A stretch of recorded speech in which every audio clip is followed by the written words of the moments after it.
오늘 우리에게 주시는 생명의 말씀은 사도행전 14장 9절에서 18절 말씀입니다. 비가 많이 오네요. 비가 끝난 다음에 예배 마치고 어떻게 갈까 신경 쓰지 마시고, 아마 또 사부 마치면 또 비가 좀 잦아들지 않겠나 생각이 되어집니다. 빗소리 너무 신경 쓰지 마시고 옆에 분과 인사하시겠습니다. 주님의 이름으로 사랑하며 축복합니다.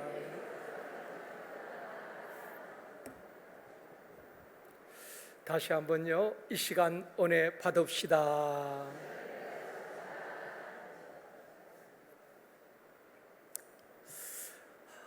우리는 지금 사도 바울의 제1차 전도 원정길을 따라가고 있습니다. 바울이 가는 곳마다 복음을 전하였고 또 소란이 일어나고 소동이 일어났습니다. 왜 그렇습니까?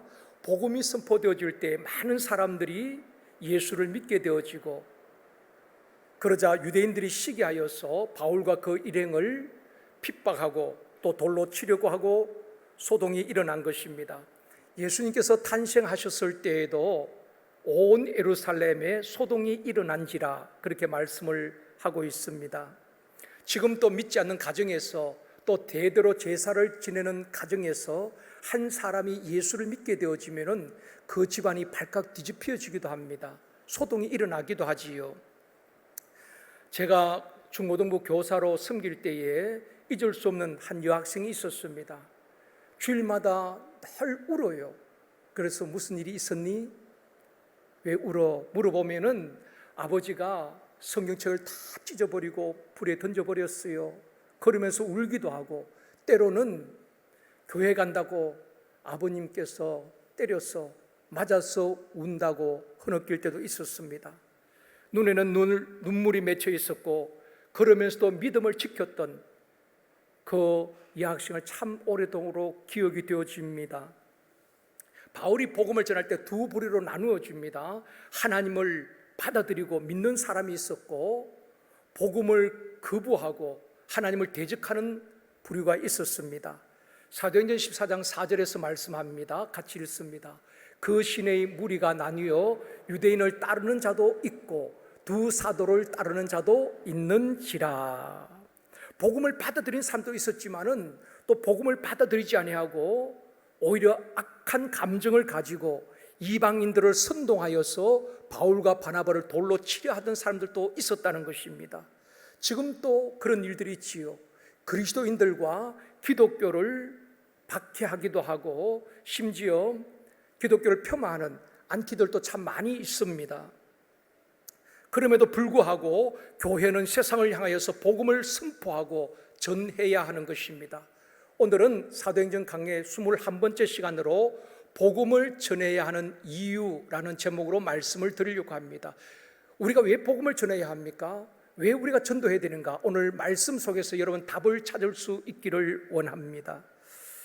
바울과 바나바가 1차 전도 여행을 떠나게 되었는데 그 경로를 보면은 안디옥에서 출발합니다. 이 안디옥은 수리아 안디옥이라고 말합니다. 거기서 바울과 바나바, 마가가 파송을 받게 되는 것입니다. 배를 타고 구브로섬에 가는데 그 구브로섬에서 총독 스기오 바울을 전도하고 그가 예수를 믿게 되어집니다. 그리고 또 배를 타고 버가로 가게 되는데 이 버가에서는 어떤 일이 일어납니까? 마가가 아마 선교가 힘들었던지 예루살렘으로 돌아가 버렸습니다. 그리고 바울과 바나바는 육로로 안디옥, 이 안디옥은 비시디아 지역의 안디옥입니다. 그곳에서 복음을 전하는데 사람들이 바울과 바나바를 핍박하고 쫓아버립니다. 그래서 안디옥에서 또다시 이고니온으로 가게 됩니다. 안디옥에서 이고니온까지 한 100km 정도 떨어진 곳입니다. 이고니온에 가서 복음을 전하는데 믿는 사람도 있었지만은 어떤 사람들은 유대인들이 바울과 바나바를 돌로 치려고 합니다. 그래서 또다시 이고니온에서 루스드라까지는 한 30km 떨어진 곳인데 루스드라로 내려오게 되는 것입니다.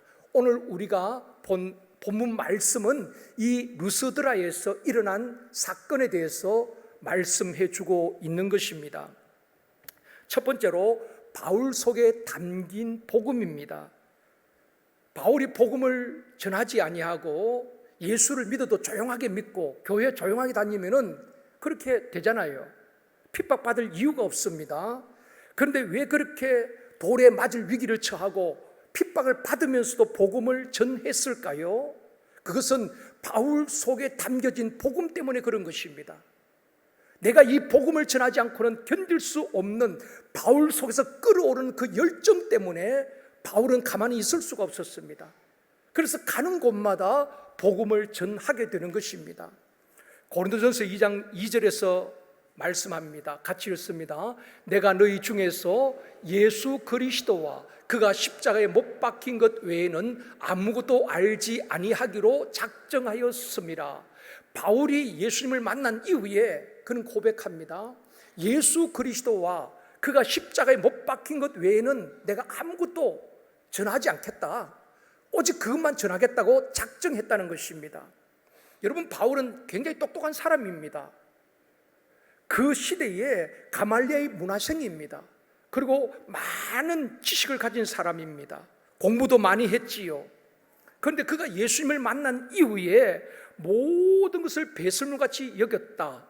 그리고 오직 예수 그리스도께 집중하게 되는 것입니다. 놀라운 변화가 일어났지요. 교회를 핍박하고 성도를 핍박하던 이 바울이 예수님을 만나고 가치가 완전히 바뀌어진 것입니다. 세상 가치관으로 살던 그 바울이 하나님 나라 가치관으로 바뀌어지게 된 것입니다. 여러분, 결혼하실 때 생각이 나십니까?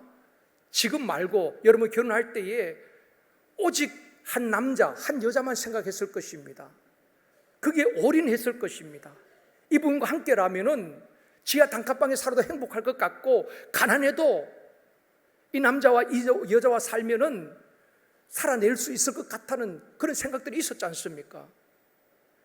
그때는 오직 그 남자 그 여자만께 집중했습니다. 그러니까 다른 사람들에게는 관심이 없었던 것 아니겠습니까? 여러분 결혼할 때 그렇지 않았나요? 지금은 아닐 수 있겠지만은 아마 그때는 다 그랬을 겁니다. 바울이 예수님께 올인하니까 다른 것에는 관심이 없는 것입니다. 그분이 나를 위해서 십자가에 죽으셨다. 그 예수님은 사망 권세에 계시고 다시 부활하셨다. 그분이 나를 구원했다. 이 진리, 이 복음 앞에서 그 어떤 것도 필요치 않다는 것입니다. 여러분, 강단에서 목사가 어떤 설교를 해야 되겠습니까? 성공하는 설교, 어떤 처세술, 인간관계, 그것은 저보다 여러분이 훨씬 더 잘합니다. 정치에 대해서 여러분 훨씬 더 많이 알고 있습니다. 오직 이 강단에서는 바울이 고백한 것처럼 예수 그리스도만 선포되어지기를 원합니다. 그분이 십자가에 못 박혔다는 것 외에는 바울이 전하지 않겠다고 마음에 작정했다고 말하고 있지 않습니까? 이 강단에서 복음이 변절되지 아니하고 복음이 복음으로 선포되어지기를 여러분이 기도해 주셔야 되는 것입니다. 고린도전서 1장 18절에도 말씀합니다. 이번 주 암송 말씀입니다. 같이 읽습니다. 십자가의 도가 멸망하는 자들에게는 미련한 것이요 구원을 받는 우리에게는 하나님의 능력이라. 바울은 십자가의 도를 깨닫게 된 것입니다. 십자가의 그 능력을 깨닫게 된 것입니다. 내 학력이, 내 스펙이, 내 지식이 나를 변화시키는 것이 아니란 것입니다. 세상 정치가, 권력이, 철학이 세상을 변화시킨 것 아닙니다. 여러분, 그렇게 세상이 변화되던가요? 오직 십자가의 복음이 능력이고 복음이 세상을 변화시키고 복음이 내 인생을 바꾸어 놓는 능력임을 바울은 깨달은 것입니다. 그렇죠, 여러분. 세계사를 보면은 복음이 들어간 곳에는, 예수 그리스도가 전파된 곳에는 그 나라가 변화되어집니다. 그 가정이 변화되어져요. 사람이 변화되어지는 것입니다. 그렇기 때문에 복음이 희망인 것입니다.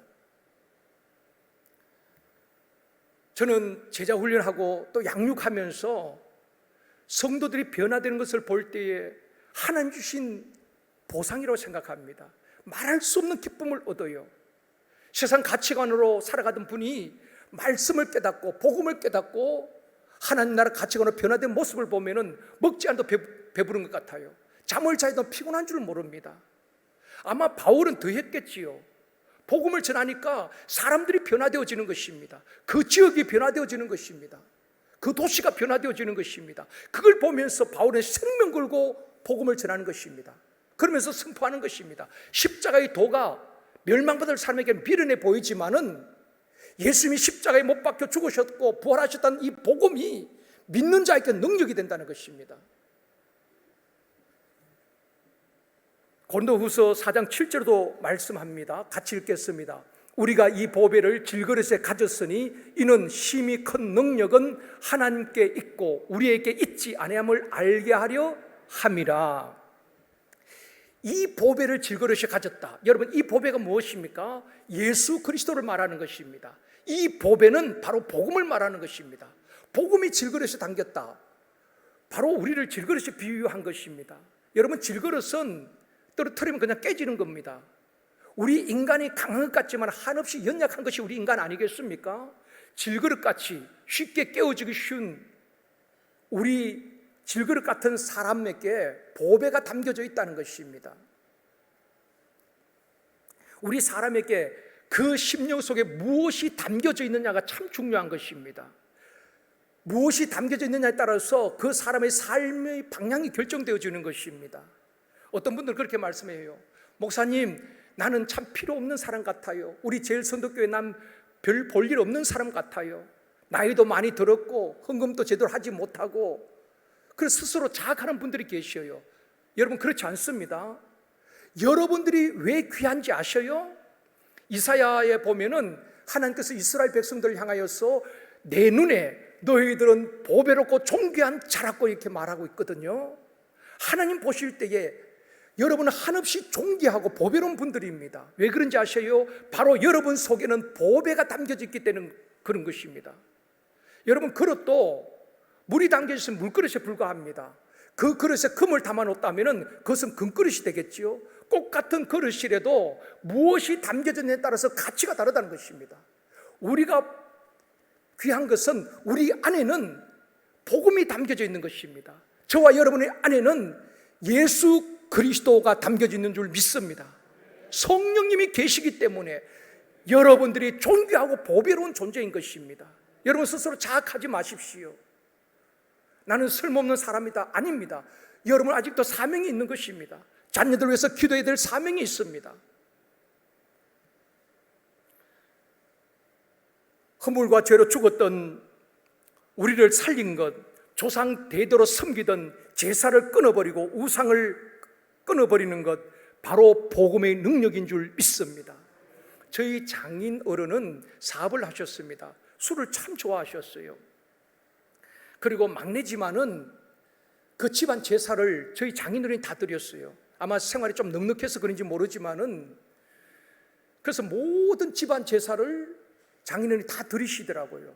한 달에 한 번, 많게는 3번씩 제사를 드렸었어요. 결혼할 때 제 아내가 혼자 그 집안에서 예수를 믿었습니다. 저희 집은 다 믿었지만은 혼자 왕성교회에 다녔는데, 그러다 보니까 가족들부터 많은 핍박도 받았지요.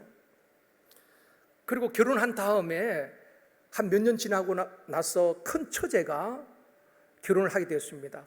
그 집안이 6남매인데 큰 처제가 결혼을 하는데, 언제 날을 잡았는가 하면은 결혼식을 주일 오후 4시로 잡았어요. 저는 그때 부교육자였기 때문에 얼마든지 담임 목사님께 허락을 받고 결혼식에 참석할 수도 있었습니다. 그런데 한번 타입을 하고 나면은 계속해서 타입을 해야 될 것 같았어요. 그래서 당연히 장인어른 제가 올 줄 알았겠지요. 그런데 안 갔습니다. 오후 예배 다 드리고 교회 일 다 정리하고 저녁에 집으로 갔어요.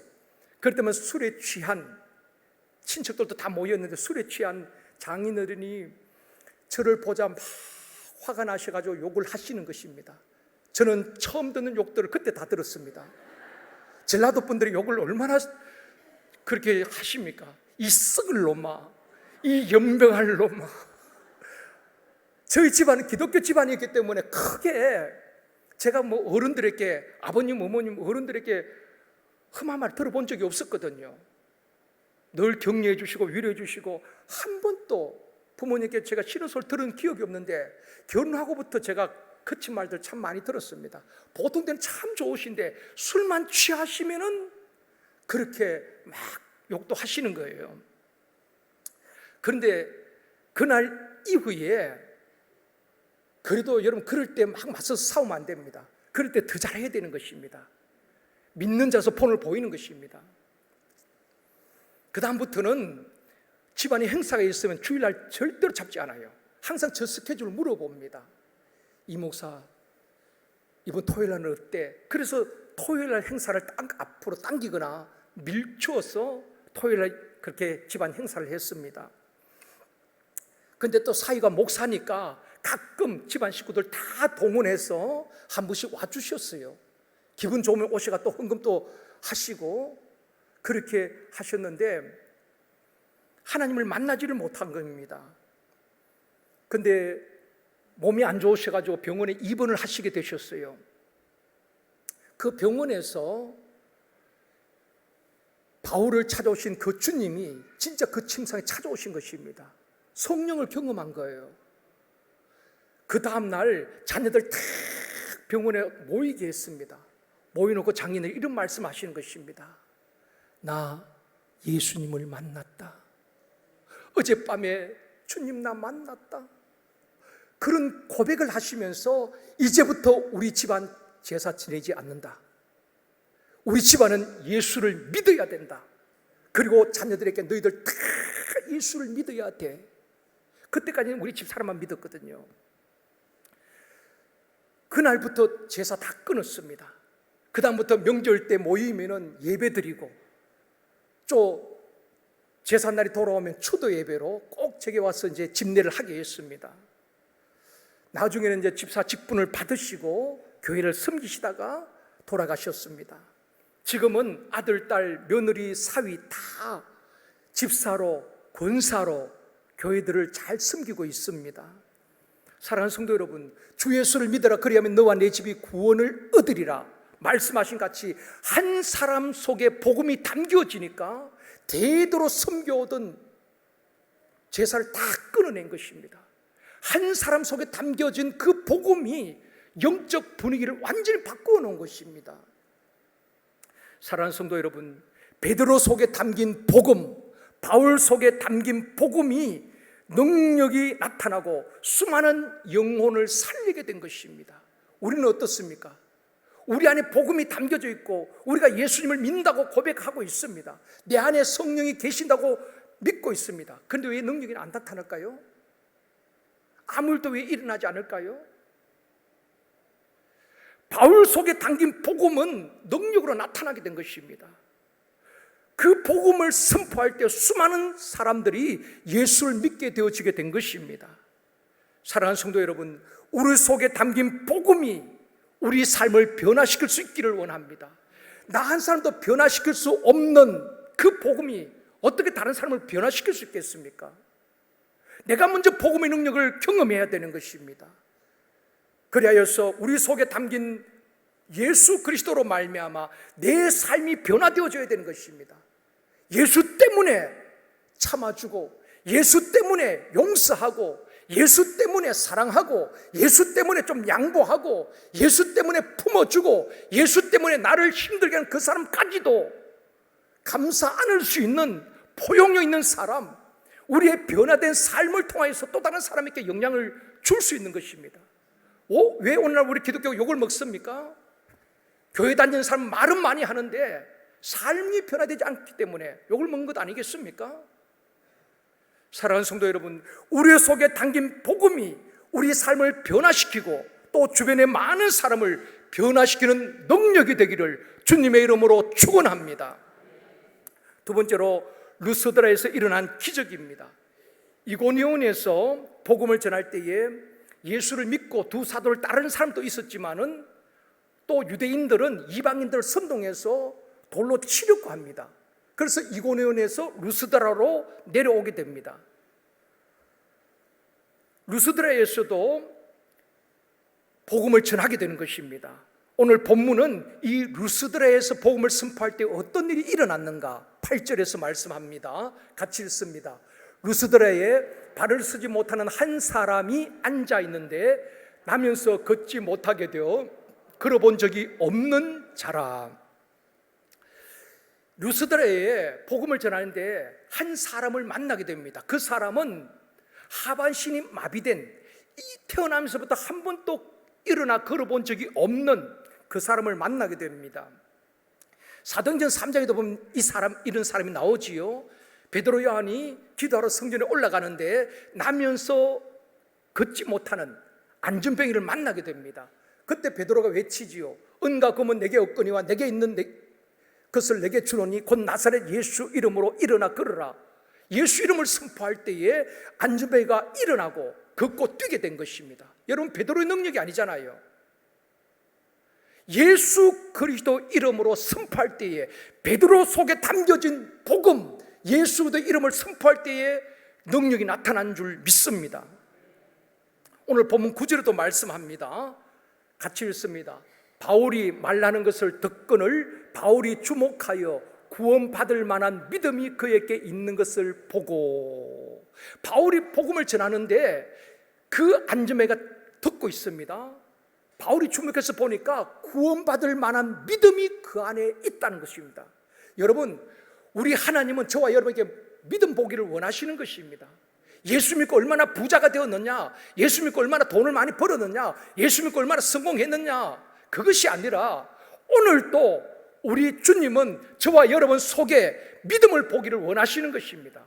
그 믿음을 통해서 역사하시는 것입니다. 성경에 보십시오. 어떤 사람이 병 고침을 받았습니까? 어떤 사람이 문제 해결 받았습니까? 어떤 가정이 그 가정의 문제 해결 받았습니까? 믿음. 우리 주님은 믿음을 보셨습니다. 가나안 여인의 믿음을 보시고 딸아 내 믿음이 커도다 내 소원대로 되리라. 그 믿음이 그 딸을 고친 것 아니겠습니까? 중풍병자를 메고 온 네 사람의 믿음을 보시고 상을 들고 걸어가라. 우리 주님은 지금도 저와 여러분의 믿음을 보시는 것입니다. 우리의 스펙을 보는 것이 아닙니다. 우리의 직분을 보는 것이 아닙니다. 오늘도 내 속에 하나님을 향한 진짜 믿음이 있느냐, 그분의 말씀을 그대로 믿느냐, 그 믿음을 보기를 원하시는 것입니다. 믿음은 들음에서 나는 것입니다. 바울이 설교를 하는데, 복음을 전하는데 나면서 걷지 못한 사람이 믿음이 생긴 것입니다. 의사들이 고치지 못한 병이지만은, 의사들이 일어나지 못했지만은 정말 이분이 전하는 복음, 이분이 전하는 예수 그리스도는 나를 일으켜 세울 수 있겠다는 그 믿음이 생겼다는 것입니다. 바울이 얼마나 확신 있게 복음을 전했느냐 하는 것입니다. 그러니까 바울, 또 성령 충만한 바울이 보니까 구원받을 만한 믿음이 그 안에 있는 것이 보여졌다고 말하고 있는 것입니다. 사랑하는 성도 여러분, 말씀을 들을 때 믿음이 자라는 것입니다. 여러분이 이 시간도 말씀을 듣는 가운데 그 말씀이 여러분의 영을 터치하는 것입니다. 그때 믿음이 자라게 되어지고 믿음이 강건해지게 되는 것입니다. 그러므로 말씀을 듣는 자세가 굉장히 중요합니다. 어떤 분들은 설교 딱 시작하면 그때부터 눈을 지그시 감으셔요. 그리고 설교 딱 끝나면 누가 깨워주지 않는데도 눈을 또 뜹니다. 참 신기해요. 그런가 하면 어떤 분들은 시종일관 계속 핸드폰 검색하는 분들도 있습니다. 그런가 하면은 어떤 분들은 저를 보고 있지만은 생각은 온 우주를 헤매고 다니는 분들도 계셔요. 여러분, 그런데 무슨 은혜를 받겠습니까? 무슨 복음의 능력으로 나타날 수 있겠습니까? 그런가 하면은 말씀을 집중하고 그 말씀을 하나님의 말씀으로 아멘으로 받아들이는 분들이 있습니다. 그 말씀이 내 안에서 능력으로 나타난다 이 말입니다. 우리 모두 그 말씀이 능력이 되어지기를 원합니다. 우리는 연약한 존재지요. 질그릇처럼 깨어지기 쉬운 연약한 자지만은 우리 속에 담겨진 복음이, 우리 속에 담겨진 예수 그리스도가 능력인 줄 믿습니다. 그래서 바울이 보니까 그런 믿음이 나면서 걷지 못한 사람 속에 있는 것입니다. 구원받을 만한 믿음, 예수 그리스도는 나의 병을 고쳐주겠다는 믿음이 그 안에 있는 것이 보여진 것입니다.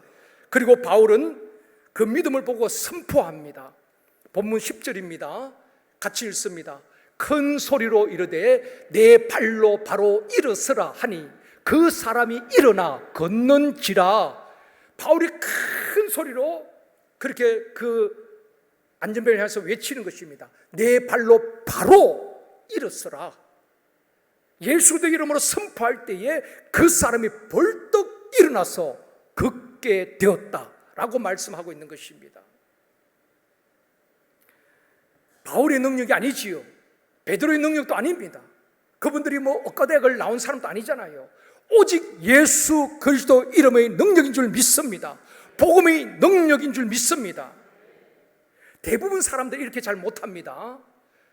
목사들도 사역을 하면서도 이렇게 잘 하지 못해요. 왜냐하면 안 일어나면 어떡합니까? 바로 일어나라 그러는데 안 일어나면 얼마나 창피합니까? 그러니까 우리가 사역을 하면서도 굉장히 위축되어 있다는 것입니다. 사랑하는 성도 여러분, 기억해야 됩니다. 내 힘으로 하려고 하면은 우리는 위축될 수밖에 없어요. 우리는 연약합니다. 우리의 힘이 아니라 오직 우리 속에 담겨진 복음이 능력이고 우리 속에 담겨진 성령이 능력인 줄 믿습니다. 우리는 그냥 예수 이름으로 선포하면 성령이 역사하시고 성령이 그를 일으키시는 것입니다. 그렇기 때문에 내가 하려고 하는 것이 아니라 내 힘을 빼고 오직 믿음으로 선포하면 오늘도 이런 역사가 일어나게 되어줄 줄 믿습니다. 엘리야가 3년 6개월 가문 땅에 비가 올 것이라고 선포합니다. 아합 왕에게 큰 빗소리가 들립니다. 빨리 마차를 타고 내려가십시오. 그리고 기도를 합니다. 한 번을 기도했습니다. 비올 징조가 있었나요? 3번을 기도하고 5번을 기도했습니다. 구름이라도 떠올라야 되잖아요. 아무 일도 일어나지 않았습니다. 이미 비가 온다고 선포했잖아요. 끝까지 7번 기도하고 사원을 보냅니다. 사원이 저 지중해 바다를 바라보더니만 손바닥만한 구름이 떠올랐습니다.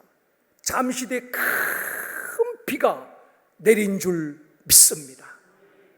믿음으로 선포하는 거예요. 공수표가 아닙니다. 근데 우리는 믿음으로 선포하기 못하기 때문에 아무 일도 일어나지 않는 것입니다. 우리 주님이 말씀하십니다. 너희가 구한 것은 받은 줄로 믿어라. 그리하면 그대로 되리라. 맹신이 아닙니다. 전능하신 그분을 그대로 믿을 때에 오늘 또 역사는 일어나는 것입니다. 우리가 예수를 말하면서도 예수를 제대로 믿지 않아요. 그러니까 삶도 변화되지 아니하고 오히려 나 때문에 믿는 나 때문에 다른 사람까지 상처를 주는 것입니다. 믿는 사람이 저 모양이라고 직장에서도 욕을 먹는다 이 말입니다. 사랑하는 성도 여러분, 전도를 하든지 행복 모임을 인도하든지 쉼터에서 복음을 선포할 때에 담대하게 믿음으로 선포할 수 있기를 원합니다. 또 환자들이 있으면 치유기도 할 때도 안 나면 어떡하지? 안 날 수 있지요. 우리가 고치는 거 아니잖아요. 낫게 하시는 분도 그분이 하시는 것이고 또 기다리게 하시는 분도 그분이 하시는 것입니다. 우리는 그냥 순종하는 것입니다. 예수님을 치유기도 하고 나을 줄 믿고 선포할 때에 그 다음은 그분이 역사하시는 것입니다. 그러므로 행복모임을 하시든 직장에서 복음을 선포하시든 두려워하지 마시고 말씀을 그대로 믿고 예수 그리스도의 이름 권세로 담대하게 복음을 선포하고 치우기도 하는 저와 여러분이 되어지기를 주님의 이름으로 축원합니다. 바울이 바로 일어서라 선포할 때에 그 사람이 뻘떡 일어났습니다. 이 기적을 보고 사람들이 충격을 받았죠. 다 놀라게 됩니다. 그리고 오늘 본문 11절에 이렇게 말합니다. 같이 읽습니다. 무리가 바울이 한 일을 보고 루가 오니아 방언으로 소리질러 이르되 신들이 사람의 형상으로 우리 가운데 내려오셨다 하여. 무슨 말입니까? 이런 일은 사람이 할 수 없다는 것입니다. 신만이 할 수 있는 일이라는 것입니다. 그래서 루스드라의 많은 사람들이 신들이 사람의 형상으로 우리 가운데 나타나셨다 그렇게 말하게 되는 것입니다. 그러면서 12절에 말씀합니다. 같이 읽습니다. 바나바는 제우스라 하고 바울은 그 중에 말하는 자이므로 헤르메스라 하더라.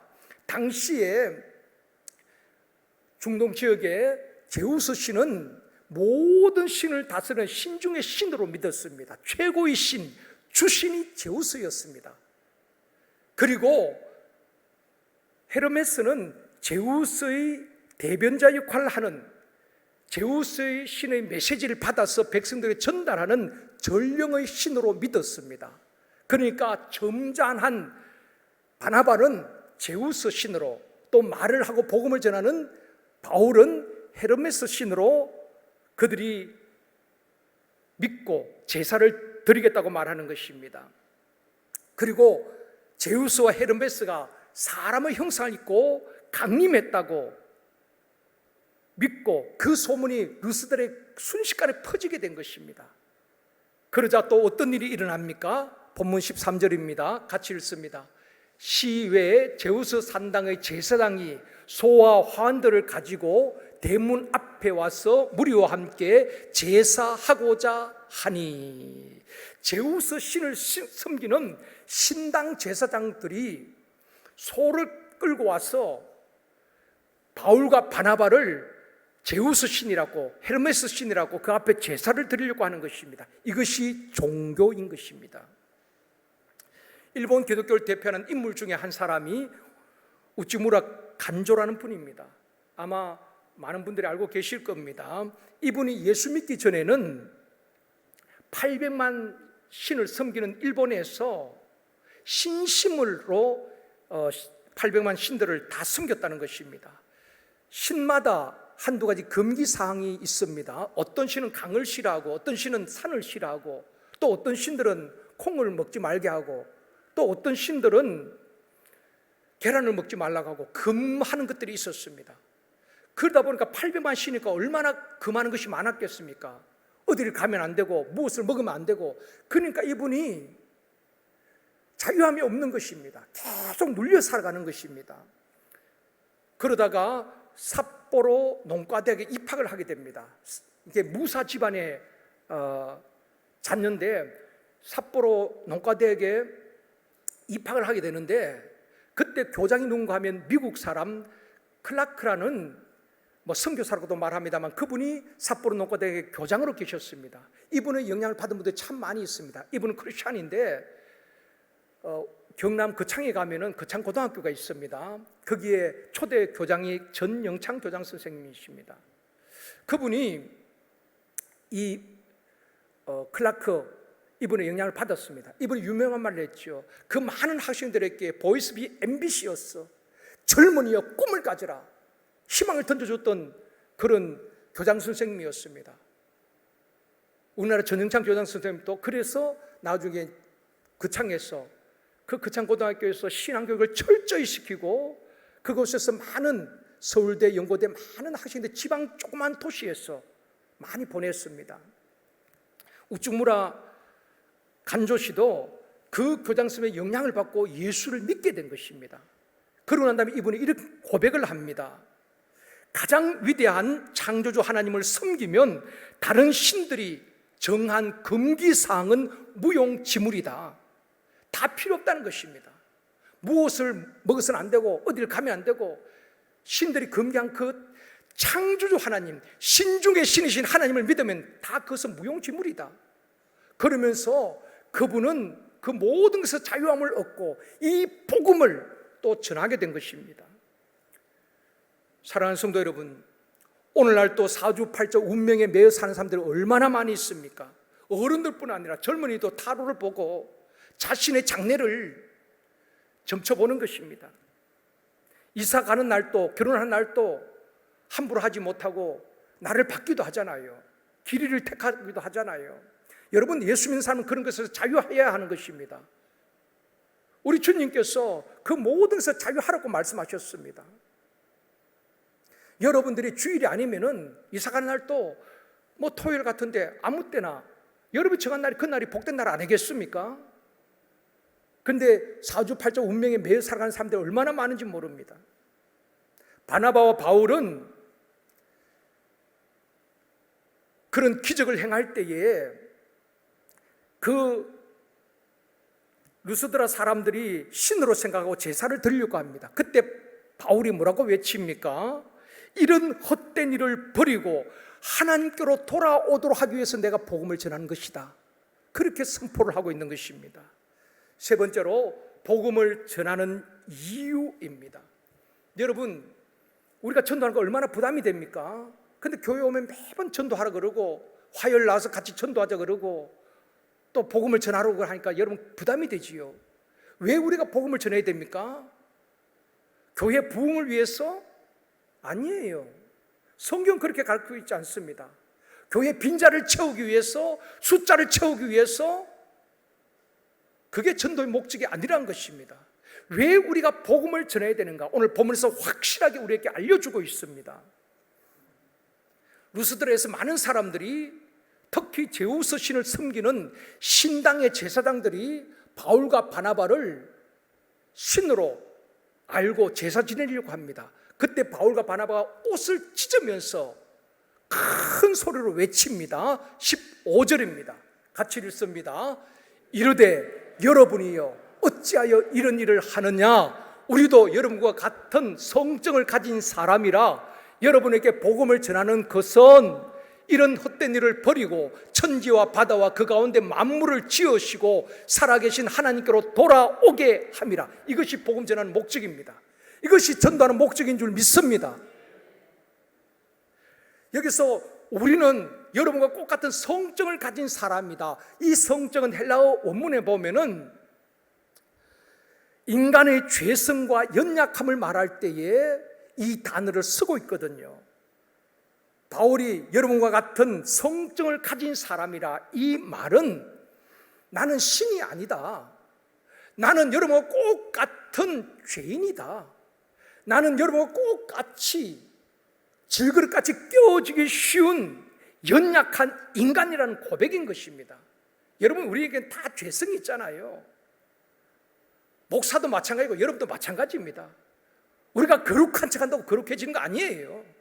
우리 속에는 교만한 마음도 있고, 내가 최고 되고 싶은 마음도 있고, 엄난도 있고, 욕심도 있고, 탐심도 있고, 시기심도 있고, 온갖 것들이 우리를 힘들게 할 때가 얼마나 많이 있습니까? 그게 없는 게 아니에요. 성령의 능력으로 절제시키고 자제시키지요. 우리에겐 다 죄성이 있다 이 말입니다. 어떤 책에 보니까 영국 런던에서 실제로 있었던 이야기를 한 책을 제가 한번 보았습니다.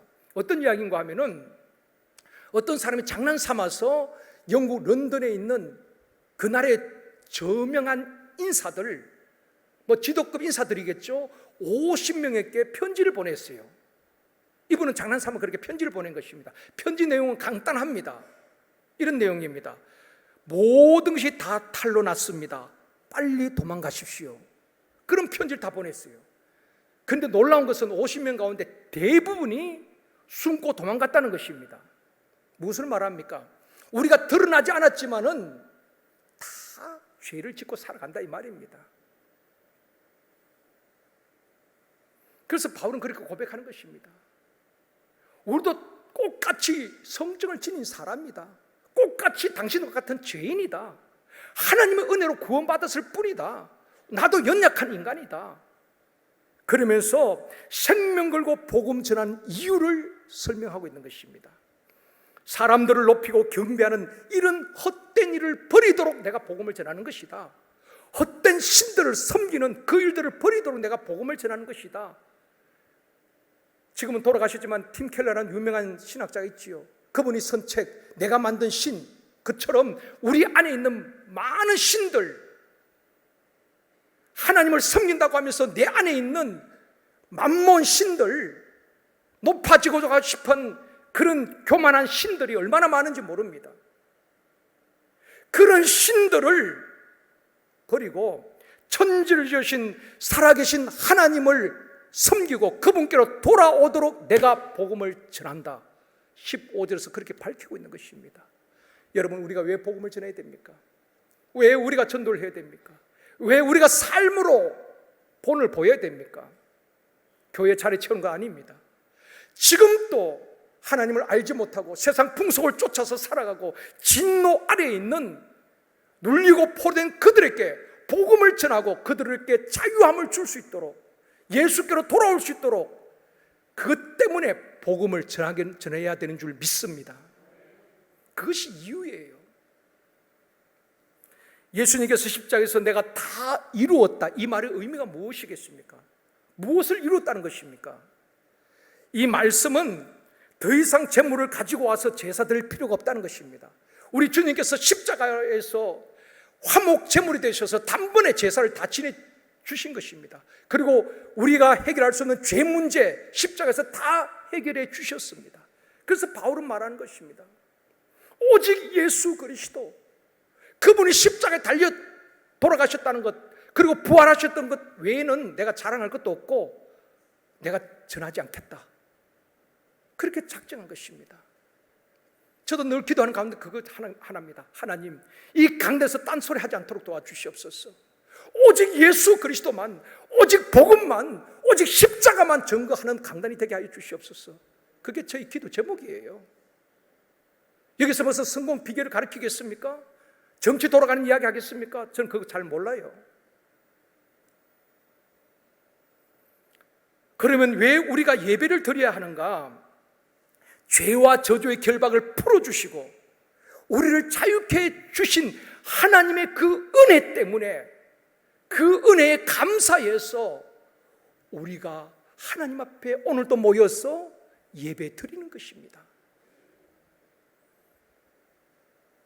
그래서 감사로 제사를 드린 자가 나를 영화롭게 한다고 말씀하고 있지 않습니까? 여러분, 앉아 계신다고 예배가 아닙니다. 정말 한 주간 또 치열한 삶의 현장에서 비틀거리면서 넘어지고 쓰러질 상황에서도 하나님 내게 겨자씨를 만한 믿음도 주시고 이기게 하심을 감사합니다. 오늘도 예배자리에 나오게 하심을 감사합니다. 그 감사한 마음을 하나님 앞에 올려드리고 그분을 찬양하는 것입니다. 그것이 예배예요. 우리가 복음을 전해야 될 이유는 지금 또 헛된 신을 쫓아가는 이 지구촌에 얼마나 많은 사람들이 그렇게 살아가고 있습니까? 눌리고 포로되고 이사도 결혼도 마음대로 하지 못하고 사주팔자 운명에 매여 있는 많은 사람들에게 복음 안에서 자유할 수 있도록, 하나님께로 돌아오도록 우리가 복음을 전해야 하는 것입니다. 그것이 바울이 전하는, 복음을 전하는 목적이기도 한 것입니다. 말씀을 맺겠습니다. 사랑하는 성도 여러분, 루스드라에서 바울과 바나바를 신으로 섬기고 그들을 제사하려고 할 때에 바울과 바나바는 옷을 찢으면서 우리는 당신들과 똑같은 사람이다,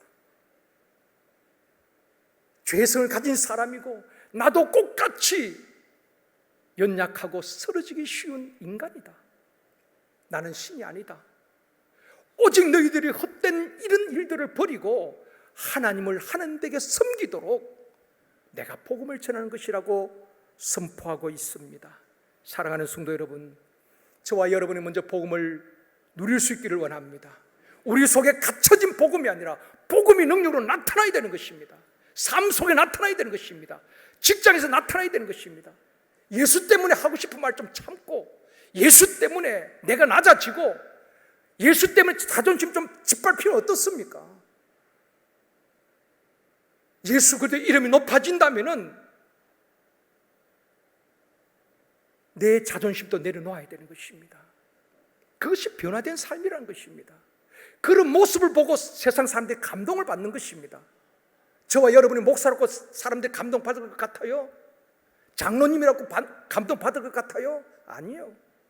우리의 변화된 주님을 닮은 그 모습을 보고 사람들은 감동을 받고 예수 믿는 사람은 다르구나, 그것이 세상에서 빛이 되고 소금되는 삶을 살아가는 것입니다.